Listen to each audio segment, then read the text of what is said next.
شپه کوئ هره شپه نبی علیه السلام خپل تره ته ورکړی و په وظیفه کې وی الله به دې مخکني او وروستني او غټ او لوی او پټ او ښکاره ټول ګناهونه به دې وی الله معاف نبی علیه السلام ورته ښودلی و نو صلات تسبیح دا زنانه ورته اوږد مونځ وایي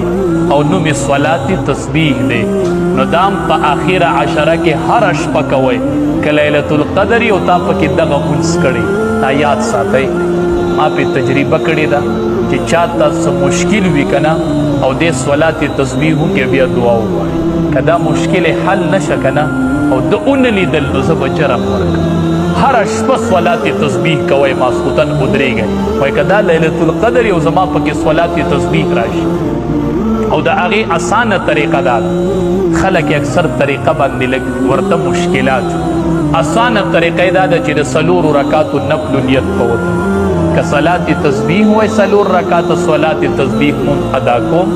په دې حاضر وخت الله اکبر څلورو رکعتو نیت دې وتړو چې څلورو رکعتو نیت دې وتړو نو سبحانک اللهم وبحمدک دا به شروع کې که نه چې ولا اله غیرک ووایي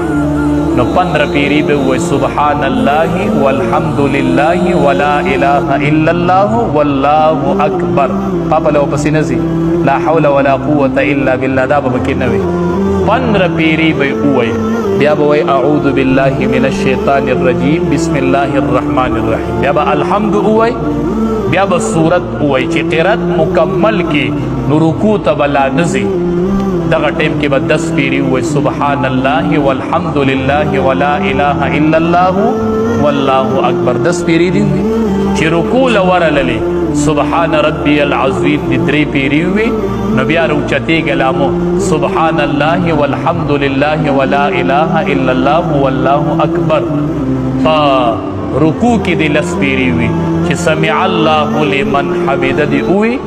نو بیا 10 پیری وایا سبحان الله والحمد لله ولا اله الا الله والله اکبر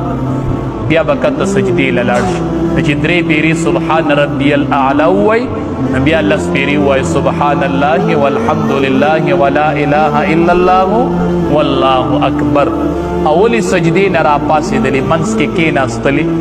2 سجدو منځ کې جلسه کوي په دغه کې به هم 10 پیری وای سبحان الله والحمد لله ولا اله الا الله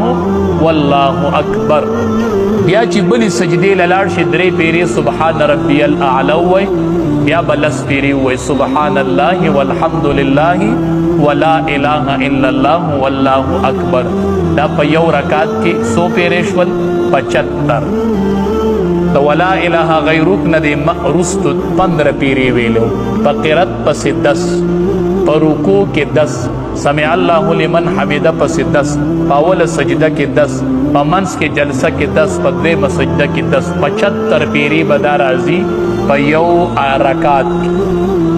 اوس چې دویم رکعت ته ودرېدې هلته خو سبحان نشته دا خو په اول رکعت کې وه نو ډایرکټ به وایي سبحان الله والحمد لله ولا اله الا الله والله اکبر 15 پیری بیا به بسم الله وایي الحمد به شروع کړي چې قرات ختم کې بیا 10 پیری بیا د قزول ترتیب چې 2 رکعاته پوره کې په قاعده کې نو په قاعده کې ګورې دا نشته دی خان 2 رکعاتو باندې چې سړی کومه لنډه قاعده